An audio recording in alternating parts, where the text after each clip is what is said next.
You look back 2,000 years ago, and circumstances and situations were not much different. They said in those teachings, do not be molded by the world, or you will end up moldy. Essentially, that was the message, that if we let our mind energy system, if we let the frequencies we engage in be molded by the insanity of the world, then we would set up and structure our physiology according to that, and our lives according to that.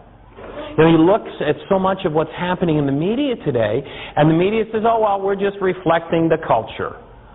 Well, we may be reflecting somebody's culture in some little localized area, but when you put it on the media and punch it into millions of children's minds, you just pervaded the culture with that insanity.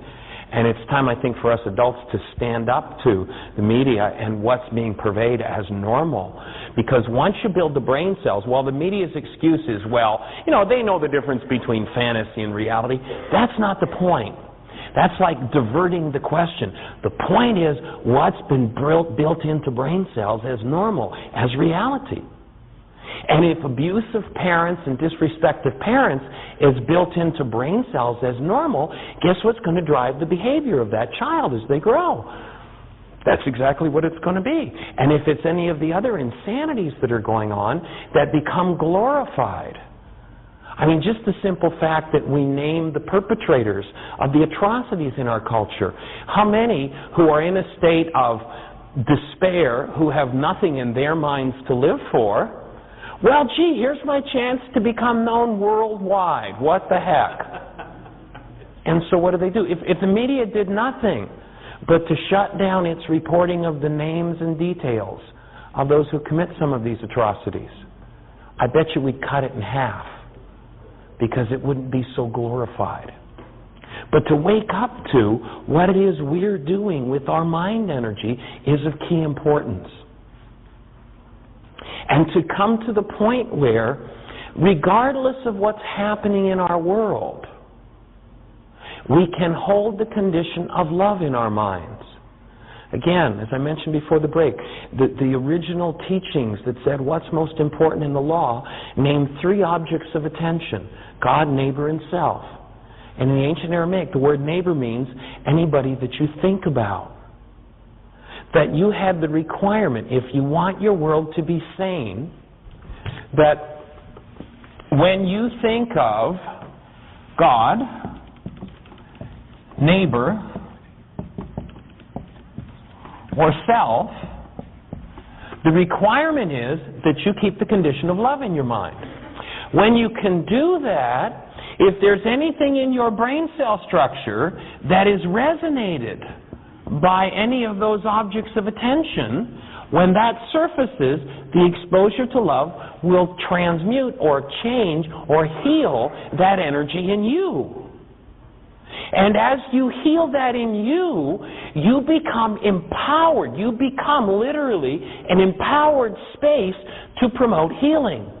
The person who carries the energy of fear or hatred in their minds, because of this principle of resonance, just by walking through the universe and interacting with others, the energy field they carry will tend to resonate or activate that energy in everyone they touch or come close to. As you see any of those issues that are yours when they're in your face, as you heal them, those issues, then you walk among people and you carry with you an energy space that opens healing in everyone that you touch. Now, the world teaches us the opposite. Let's use an example. We hear a report of a child abuser. Terrible things that have been done to a child. Totally unjustified and unreasonable. What do most people want to do to the child abuser? Abuse them. Think about it as an energy dynamic. If the energy of abuse is blue, and we have someone who observes the child abuser who, in their world, out of the potential, has collapsed this energy we would call blue, this blue potential, then the person who says, let's abuse them, sets up a frequency that does what? Reinforces and creates more of it. Let's say we take this person who is the abuser and let's put them away in a jail cell so they could never touch or abuse another child, but let's publicize their abuse worldwide. And now let's watch 5 million people who look out through the abuse in their own minds and through the hatred in their own minds, and the fact that we have punished and incarcerated this person activates the vibration of abuse in all of those minds. Now you have a field that permeates the planet. And the person who has the potential to abuse but would never do it. You know, if you talk to most abusers, afterwards it's like, God, that's not what I wanted to do. I don't want to hit that kid. It's the last thing I want to do, but something just seems to take over. What takes over? Well, probably this guy, when he was a kid, was beaten, abused when he cried. And so in his file on crying is being beaten, abused. So now when the child cries, what resonates and takes over his mind? Anybody here ever done anything against your own will and choice, something you didn't want to do? Go back and look at Paul. So many people are following the teachings of Paul today. And Paul said, why is it the things I would do, I cannot do? And the things I would not do are what I do. Paul didn't understand Jesus' teaching on forgiveness. He didn't know how to remove from his mind the realities that drove his behavior. Jesus taught people how to reach into their minds when those realities came forward and how to presence love.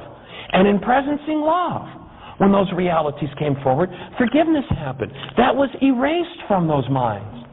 But here's the person who there's the potential for them to abuse, but the energy is not active enough in them for them to become active abusers. But with 5 million minds focused on this abuser over here, all sending the energy of abuse, what resonates in this mind? We've just created thousands more abusers. We don't need a penal system in our culture, folks.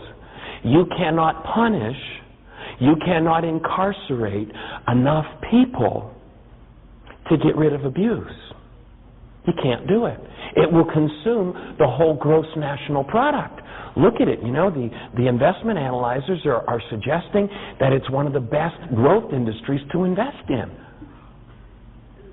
Think about it. I'm serious. Think about it. Now, the more we focus on creating, let's get tough on crime. Let's punish those bad guys.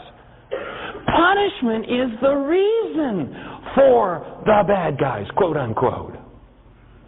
It's the energy that's been impregnated into them that when it comes up, just like you and me, we don't have any control over. And unless we have tools with which to undo it, it will drive our behavior against our own will and choice. Now, does that mean we shouldn't put this guy behind bars? No. That's not what I'm saying. It might be very appropriate for us to take up a collection and say, this is a guy we can't have in our culture. But do we need to beat up on him? No. By beating up on him, we just set up more of the same abuse. What we need to do is we need to be able to create a space of love and healing. Now go back and hear in the context of energy, in the words of Jesus, love those who hate you, do good to those who despitefully use you. And you see what empowers you to heal. See, if you can love those that hate you, you find the part of your own mind that set up the event in the first place, and you expose it to love, and you heal.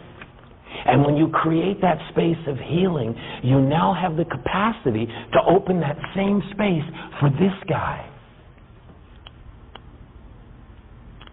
But it's what we refuse to deal with that creates our own physiological demise and creates more and more of the insanity in the world. If you think about God, is there one reality in your mind that's less than love?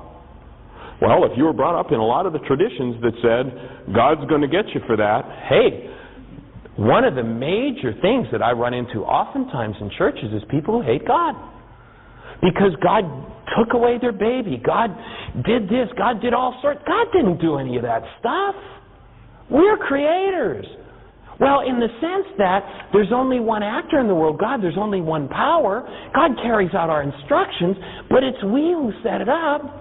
Does that mean we're guilty? No. This isn't about guilt. This means that we're responsible as creators for what we do. And if we don't like what we've done, what we've set up, we need to own it and forgive it. So if you have a reality in your mind unlike love for God, you better clean it up, because it's your disease. If you think of neighbor, any other being on the planet, in Aramaic, now about the 6th century, they changed the meaning of the word neighbor. I remember one fellow that I worked with who was guiding a translation, and there was one of the best-known Aramicists in the world back in the 70s, who kept sending back into him, there were 5 translators working on a manuscript, and kept sending back into him translations of neighbor that were like the translation we use, the guy down the block. And so this fellow who was directing the translation sent it to a fellow who is the Pope of the Church of the East, a man named Marshuman. And the Church of the East has always used the Aramaic language. And the Pope of the Church of the East kind of laughed when he saw it coming back that way. He says, "Oh, I know what's happened." He said, "He's just gotten caught up in those new dictionaries they wrote in the Aramaic back in the 6th century. The new dictionaries in the 6th century. When they changed the meaning of the word neighbor to be the guy down the block, instead of anybody that you think about. In the Aramaic language, there is no way to distinguish between physically near and mentally near. When you think about somebody, they're your neighbor. So now it becomes if you want to be empowered to heal, I mean, do you really, truly want to be empowered to heal? It's a big stand for responsibility, because when you think of anyone on the planet, no matter what the atrocity is that they've done, you're required to hold the condition of love in your mind. That's the first statement of law. The only thing that would inhibit you from holding the condition of love in your mind is that perhaps you have a reality in your mind called hatred. If you have a reality in your mind called hatred, then somewhere in your physiology is a frequency called hatred. If that energy is in the big toe, guess what? You're going to have a diseased big toe. If that energy is in your kneecap, guess what? They're probably going to tell you need surgery. If that energy is in your heart or your lung or your liver or your brain, they're going to tell you have a physical problem. But you don't have a physical problem, because there is no physical world. Oh, Michael, now you're going too far. Wait a minute here. Let's go back and see if we can catch up with good science again. Einstein said what? On such things as matter, we have been all wrong. What we have heretofore called matter is energy. Energy whose vibrations have been so lowered as to be perceptible to the senses. There is no matter. A material world doesn't exist. An energy world exists. And if you hold the energy of hatred, whatever tissue it's in, it violates the integrity of the tissue.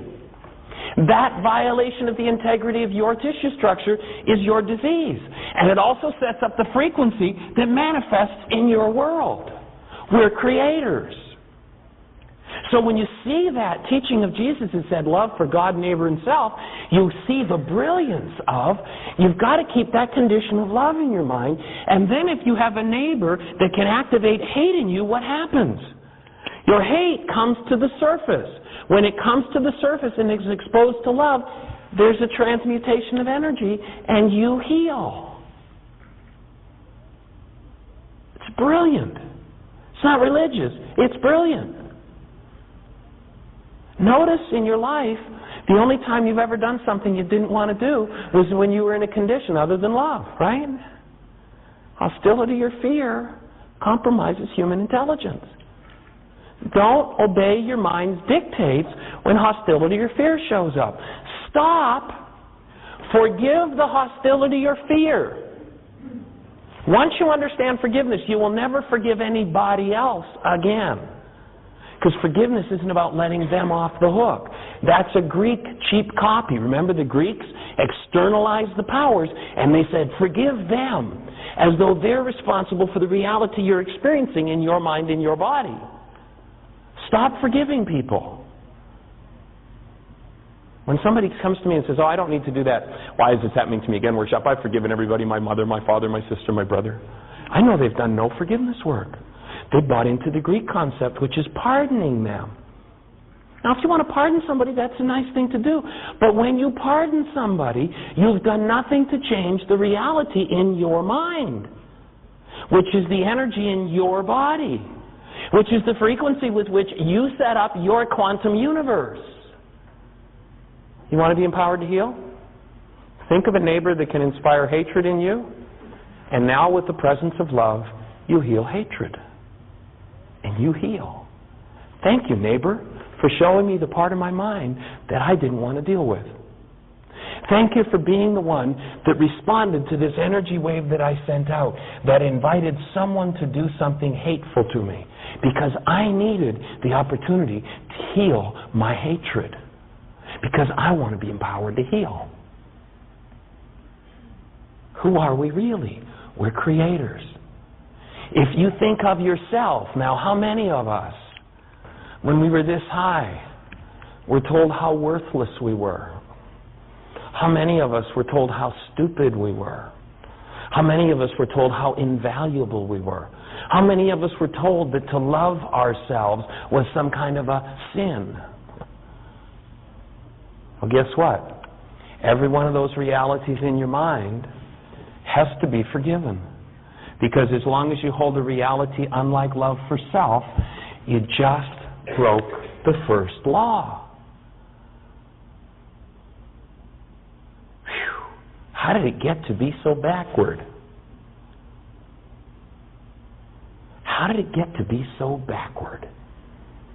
And now that we see how backward it's gotten to be, how do we change it? Well, it's really simple. Unfortunately, it's not always easy. Because the first step in doing it is you got to remember to do it.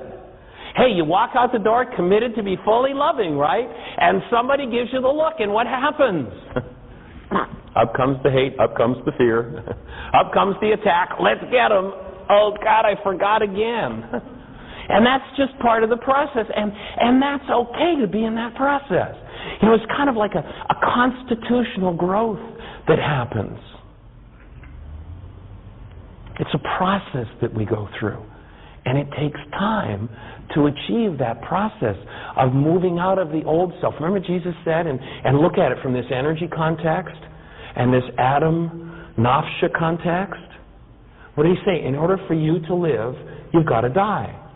In other words, the survival self, the Adamos self, has to die in order for Nafsha, the soul, the soul, to actually come into full expression and live.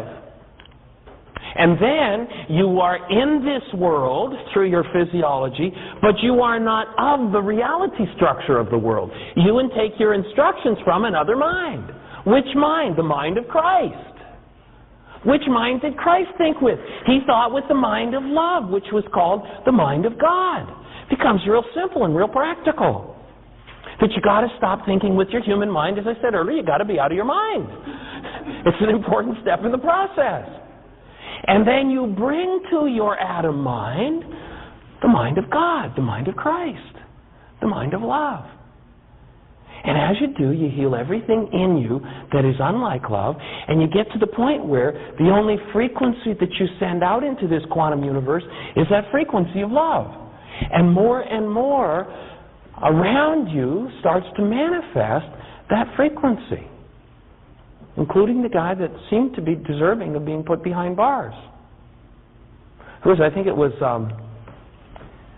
Longfellow who said that if we could but see the secret pain and past of our enemies, it would be enough to dismantle all hostility.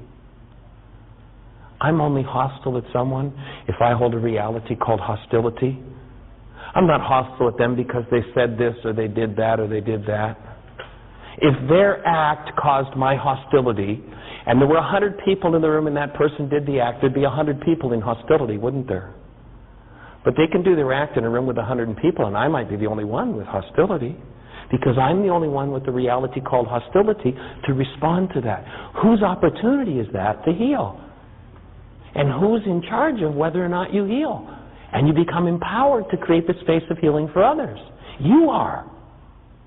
If you turn it over to the world, good luck. So for me, and it boggles my mind more and more every time I teach this. It's one of the beauties of getting to do this work. Sometimes I wonder what I did to deserve it. Is that I get to remind myself over and over and over when my atom mind forgets. Oh, that's right. That's what the commitment is. That's what I want to move in the direction of. To really move into that space where we take full 100% responsibility for the condition of love in our minds, in our emotions, and in our physiology. And if anything less than love comes up, you forgive it. And I don't care what your disease is. Remember, there's no physical, there's only an energy system. You put a distorting energy in the big toe, it shows up as a diseased big toe. Does the big toe have a disease? No, because there's no such thing as a big toe. There's an energy that reflects as a pattern. When you put an interfering energy into the pattern, until you remove the interfering energy, the pattern's disturbed and it looks diseased. But the power that knows how to build the big toe has built billions of them over many years and knows exactly how to rebuild yours. And guess what? In the next year, every cell in your body is going to totally and completely regenerate and replace itself. Or depending whose philosophy you buy into, it might take 7 years. But somewhere between a year and 7 years, you are not going to have one cell in your body that is the same as the one that's sitting in this room here today. You're going to get a totally new body. Now, if you're going to get a totally new body, and this is scientifically proven, if you're going to get a totally new body, how could you possibly have a disease 7 years from now that you say you have today? There's only one way. You refuse to remove the interfering energy, or you don't know how to forgive. You don't know how to forgive the frequency that's held in tissue that creates the distortion called disease. Now, what's the source of disease? Well, let's go back with new eyes, the eyes to see and the ears to hear, what was said in the scriptures about it. And I'm going to read from the book of James, James 1:5. And here's what he says. Now, let's extract this from a religious setting, and let's just look at it from a physiological and from an energy and a world energy and a quantum energy perspective. Let's look from there at this for a minute, okay? James 1:5. If any of you lack wisdom, let him ask God that gives to all men liberally. A double-minded man is unstable in his ways.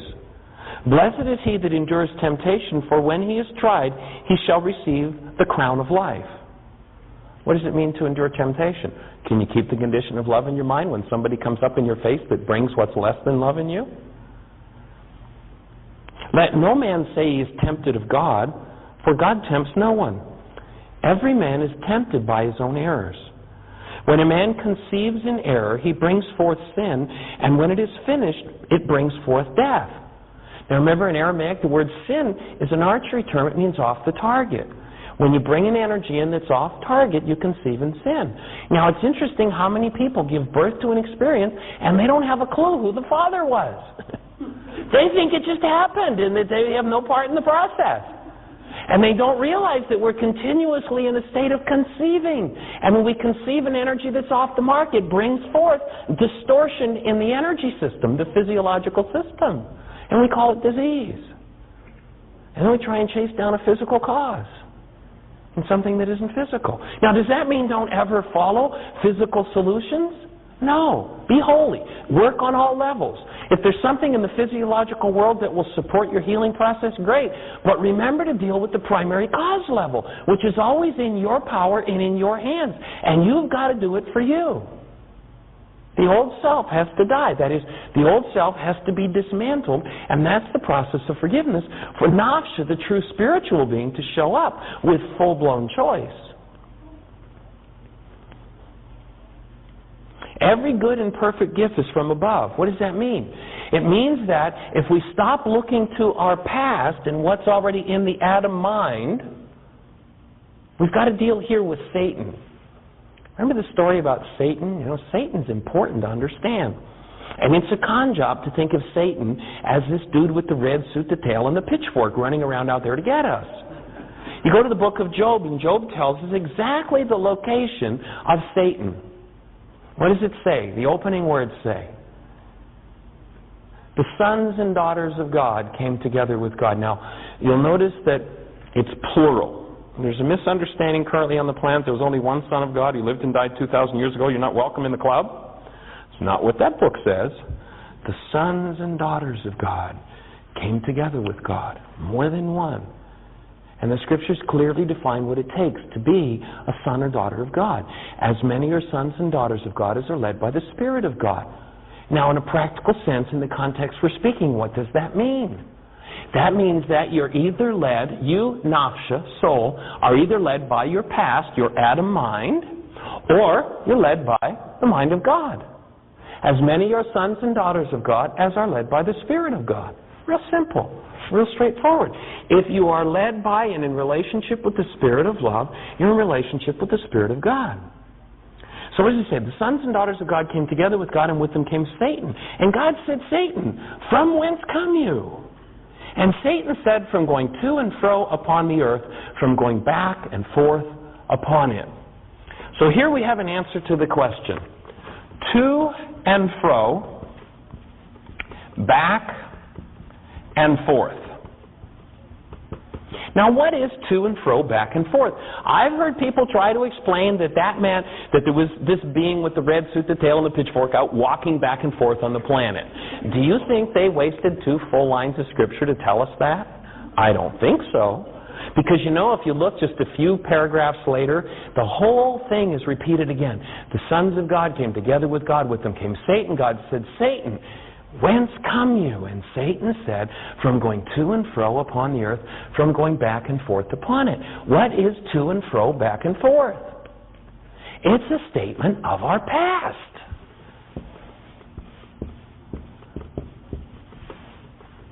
Now, you come forward into the New Testament. Jesus is getting ready to be crucified, which is his demonstration of how to hold the context of love and walk through to eternal life. And what happens? He tells Peter, hey, this is it. I'm going to go to be crucified.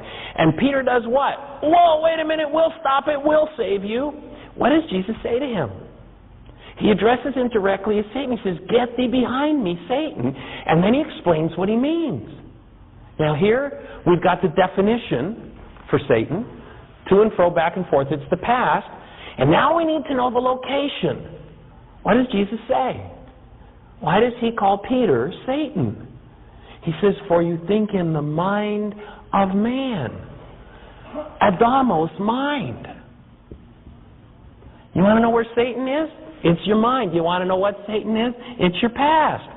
When you're trapped in the past and you are not in the presence of the love of God, then you're living trapped in Satan. So what needs to happen? All you need to do is apply the tool of forgiveness to dismantle whatever the current reality is from your past, and it evaporates. And when it evaporates, it can no longer grab you by the face and force you to do things against your own will and choice. And you will then live out of the mind of love, which is what? The mind of God. Oh, as many as are led by the Spirit of God are the children of God. Gee, maybe this wasn't a religious process after all. Maybe this is just life. Maybe this is just how we're designed to live. Maybe that's all that teaching was about. But of course, for those who live in poverty and fear, there's not much money in that because you can't control people with that. So let's twist it around a little bit and make Satan some sort of external power that they have to chase after, and we be the special connection to God, and then we can take their money, we can take their political vote, we can control their genitals. What's the game there? Let's go back and actually see what Jesus said to do. You know, in Mark 10:25, the scribe says to Jesus, what do I need to do to inherit eternal life? Now, I think that you could readily say that other words in our culture for eternal life, for inheriting eternal life, would be saved. Now, you'll notice that there are many that are hanging out with an ancient pagan ritual of blood sacrifice. But if you listen to Jesus, he didn't say anything about blood sacrifice or calling his name. he had the scribe quote back to him what the law said. He said to the scribe when he said, what do I do to inherit eternal life?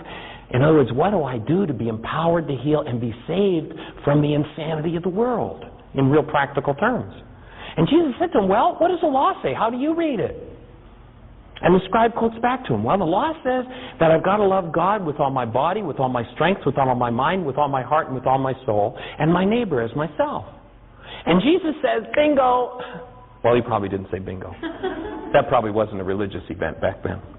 But what did he say? He said, you have spoken correctly. Do this and you shall live. Listen to that. He doesn't just intimately tie eternal life to holding the condition of love when you think of God, neighbor, and self. He ties life itself to that idea. He says, do this and you shall live. What is he saying there? He's saying that actual life for a human being depends on the presence of love in their minds. Just because a human being can get up and walk and talk does not mean that they're alive. You know, the prodigal son walked and talked, but you'll remember that when he started to return, the father said, look, your brother who was dead. It's the definition of death, is to lose the capacity to hold the presence of love in your mind. That's the definition of death. We only truly become fully human. Does that mean it's bad or wrong to be in your Adam mind? No. That's just another part of life. But to be fully expressive of our human nature is to develop the capacity to keep love conscious, active, and present. When we go into our Purpose, Personal Power, and Commitment workshop, we'll look at that and how that component fits in with our primary purpose for being here in life. So let's go back again to James 1:5. Every man is tempted by his own errors. When a man conceives an error, he brings forth sin, and when it is finished, it brings forth death. Every good and perfect gift is from above, from the love of God. Let every man be swift to hear, slow to speak, slow to wrath, for the wrath of man is not from God. Be doers of these words, not just hearers, deceiving yourself. Now, there are people who say all you have to do is say certain words. You don't have to do anything. Excuse me. But there's doing required. You need to live it in your physiology to get the energy to be expressed through your physiology and bring it to a fully healed state. To just bring it into mental awareness is to have an intellectual understanding, but if you're actually going to heal, it's got to visit your body. And the way it visits your body is when the person who can give you the look gives you the look, that you're able to bring that presence of love through that painful reality in your mind and offer it to them. When you do that, you bring that out of intellectual understanding through your physiology, and that cracks the old insanity, the old realities that would guide us to behavior that doesn't belong in human experience. So be doers of these words, not just hearers, deceiving yourself. It's saying here that if you think you can just get away with chattering the name of a man named Jesus, that you're deceiving yourself. Take care of the orphan and the widow. In other words, you've got to go into service. And we'll talk about that in the Beatitudes. Fulfill the royal law of love thy neighbor as thyself. But if it is conditional upon their status, you have erred. Have faith, but do good works also. Faith without works is dead. The body without the spirit is dead.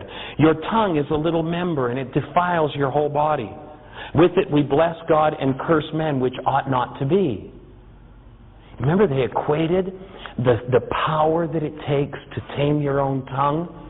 They said, he who can tame his own tongue is mightier than he that takes a city. This is not for cowards. This is not for little people to do. This is for people who are willing to be giant in courage, and that is the courage to face themselves, to actually live through everything in them that is less than love with the condition of love.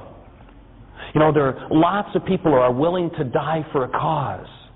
And people talk about Jesus, and Jesus died for our sins. Jesus didn't die for our sins. That's an insane ego interpretation. Jesus lived to show us that sin couldn't kill us if We followed the law of holding the condition of love for neighbor. What happened to Jesus in the crucifixion scene? Well, he comes out of the Garden of Gethsemane. And the high priest servant's there in his face. This high priest servant is the man who's going to take him to be killed. I mean, he's going to cause Jesus the worst suffering and pain that you could think about inflicting on a human being at that time. Now, Peter plays out the role of the ego mind. He shows how not to do it, right? He pulls out the sword and whacks off the high priest servant's ear. I can imagine Jesus might have given him the look at that moment. But then what does he do? He stops Jesus and he offers support and caring and love to the man who's going to have him killed. Now, I've had people who said to me, well, Michael, that's all very interesting, but did you notice that act got him dead? I say, yes, I noticed that act got him dead. Have you noticed they couldn't keep him that way? That is high-level wellness. That is the key to life. What did he demonstrate? He demonstrated in a very real circumstance how to hold the condition of love in front of a neighbor who would destroy you, and that the neighbor destroying you could not have an impact on you because you had such a state of high-level wellness that whatever injury he did, you immediately restructured the energy system and healed. That's the message of the crucifixion, not that suffering is the way. It's not what it's about. Incorrect message. But it takes a lot of courage to face, and it takes strength, and it takes commitment, and it takes work to get to the point where you can hold the condition of love, especially in the face of the person who knows how to give you the look. I mean, think about that person right now. What realities in your mind prevent you from holding love in their space? That's your work, not theirs. So, James 1:5 goes on to say, we bless God and curse men which ought not be. Does a fountain send forth sweet water and bitter? Is there a wise man imbued with knowledge among you? Let him show out of a good conversation his works. If you have envying or strife in your hearts, stop your denial. This does not come from above, but is a source of confusion and error. You want to know what your confusion and error is about? It's about your own denial. They understood how the whole energy system worked. And they were saying it very clearly. The wisdom that is from above is first pure, then peaceable, gentle, full of mercy and good fruits, without partiality or hypocrisy, and is sown in peace of them that make peace. From whence come fightings among you? Come they not hence, even from the lusts that war within your members? In other words, whatever you have suppressed within your own physiology, the heart, the lungs, the liver, your own members, there's where the warring happens. Where do the wars in the world come from? The energies that you hold set up a field that collapse and become the quantum potential that you call the world. If we have the majority of people on the planet at war, then we will experience a planet filled with war. Where does the healing have to take place? In our own members, in our own hearts. The principle of critical mass in physics was spoken by Jesus 2,000 years ago. He said, a little leavening leavens the whole loaf. It won't take everybody to change the energy system. Enough people who will face it in themselves, who will choose to be empowered to heal, will heal the energy of war in themselves. And they will set up an energy field that will erase the quantum potential we call war and bring about a world of peace. Simple physics. A little leavening leavens the whole loaf. Critical mass. Are you willing to be part of the critical mass? Are you willing to face yourself and deal with yourself and dismantle that old self? Whence come wars and fightings among you? Come they not hence, even of the war in your own members? Isaiah 1 says this, a nation in error, separated from God. We could hear that as separated from love. They are gone away backward. They will revolt more and more against love. The whole head is sick, the whole heart is faint. Where does sickness come from? In the mind and in the emotions.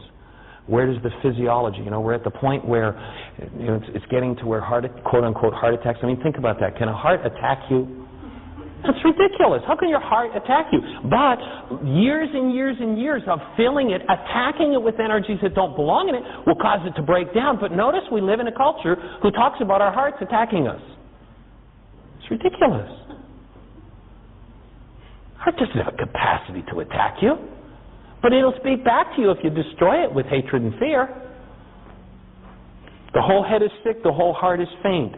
From the sole of the foot unto the head there is no soundness in it, but wounds and bruises and putrefying sores. Your land is desolate, your cities burned with fire. Your land, strangers devour it in your presence. Are we at that point today? Look at what's going on in our culture.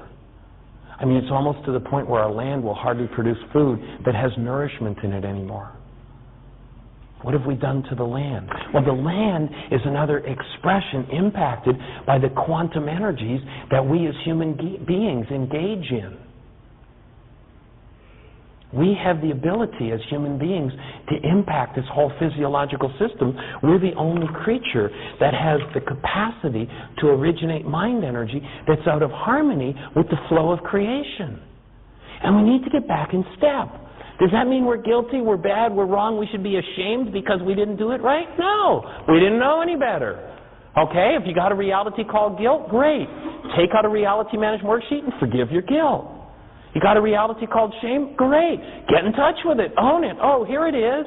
Get out a worksheet. Forgive shame. When you forgive every reality that is unlike love, what do you got left standing there? You've got who you are, love. It's the being that we are.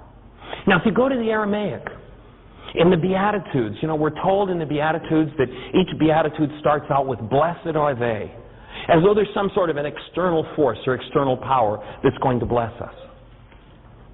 In Aramaic, there's no such word or concept as blessed are they. The word in Aramaic is tuvehun. And tuvehun more properly translates like this: a latent neural structure. Now, what would a latent neural structure be? That would be something hidden in you. Let's start with a clean board with this. Let's think about this idea of latency. What would latent mean? It would mean an unconscious or a hidden or a neural structure that is unavailable. Fortunately, you and I don't need to search for the perfect realities to guide us, the perfect mode of being. It's already in us. So what does Jesus say in the Beatitudes? Before each Beatitude, he says this: a latent neurostructure, that is, we would say a vibratory frequency, implanted by God to guide you to happiness and well-being, becomes your conscious possession, you who, and then each of the Beatitudes gives you a set of instructions for how to achieve that state.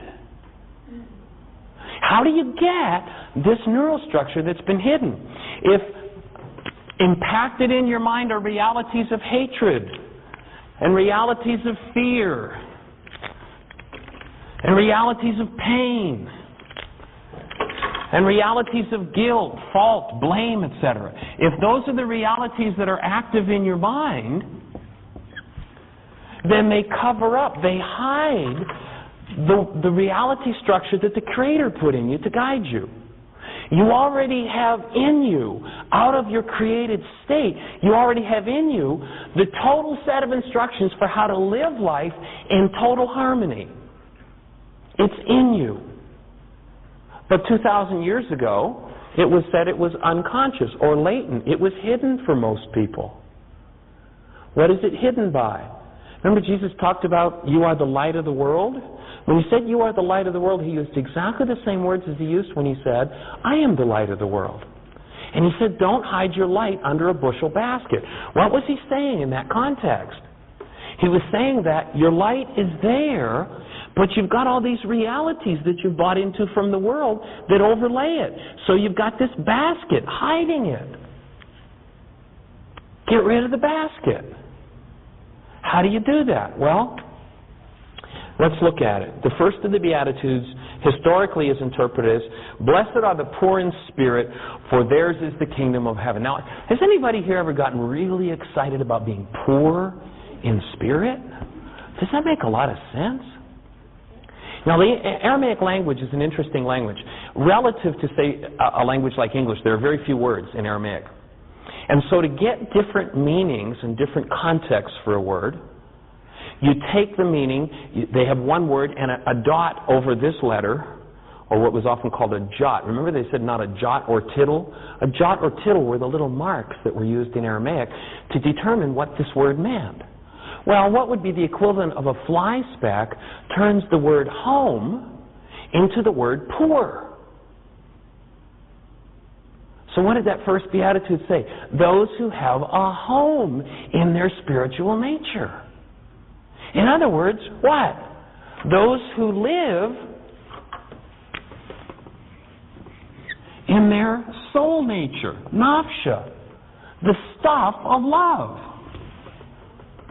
So, first order of business, to activate this neurostructure, to strengthen enough to cause it to resonate and break through the bushel basket, to break through the realities that keep it latent and hidden, is you got to live in your spiritual nature. Now, what is that the equivalent of? We determined earlier, as many are the sons and daughters of God as are led by the Spirit of God. Those who live in their spiritual nature will strengthen and activate this neural structure. That will automatically start to crack up the ego structure, the self that has to die in order for you to live. It will automatically start to break down all of the frequencies in physiology that cause diseases.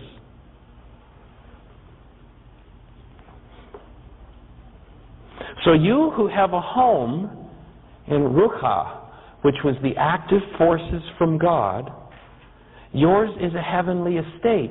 In other words, remember we talked earlier about the quantum potentials? If purple is the frequency that's the predominant resonant energy, what out of the quantum potential collapses and becomes your actual experience of the world? Oh, those who have this frequency as the active frequency in their minds will set up a field that will cause the world of the quantum potential to be what the Aramaic describes as a heavenly estate. Looks like pretty good physics to me. First step, you got to live in this realm. You can't live in your ego nature or the mind of Adam. Visit there, play there, and just keep cleaning it up.